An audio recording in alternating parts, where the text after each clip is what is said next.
J'avais à peu près 8 ans lorsque j'y suis allé. Je m'étais enfui de chez moi pour la 3e fois ce mois-là, après m'être fait battre par mon beau-père encore une fois. Je me baladais sur une rue que je ne connaissais pas. Je crois que je m'étais perdu lorsque j'ai aperçu une espèce de caisse sur laquelle il y avait écrit « Livre gratuit ». Je l'ai ouvert et j'ai choisi 2 livres. Le premier, c'était une bande dessinée de Tintin au Tibet, et le second s'intitulait « Le monde dans ma tête ». C'est du second livre que je vais vous parler.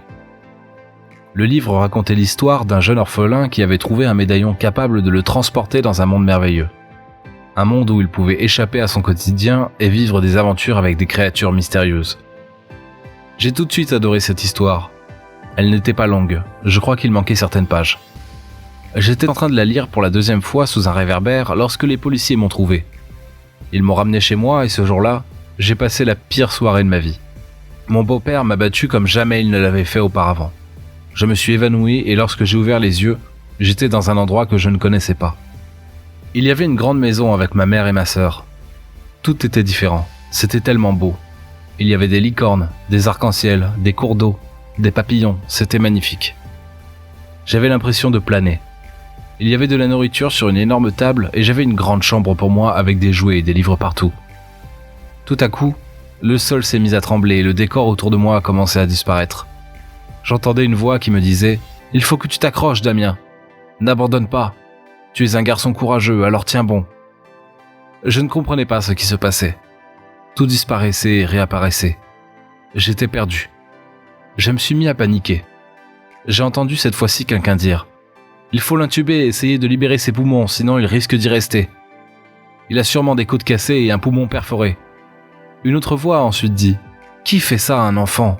Si vous êtes incapable d'assumer un enfant, alors abstenez-vous. » Les choses se sont calmées et le décor est réapparu. Ma sœur et ma mère étaient revenues et nous étions à présent à table. J'ai adoré le moment que j'ai passé là-bas. Tout semblait facile. Pas de souffrance, pas de coups, pas de beau-père qui me bat et qui me prive de nourriture, rien. Juste moi, ma mère et ma sœur. Je m'étais endormi lorsque j'ai entendu la voix de ma mère au loin. Elle avait l'air de pleurer. Elle disait qu'elle était désolée et qu'elle était prête à faire des efforts. Elle disait que tout allait s'arranger et que tout ce que j'avais à faire, c'était suivre le son de sa voix. Alors je suis sorti de mon lit et je suis descendu dans le jardin. J'ai alors vu une route. Je l'ai suivie.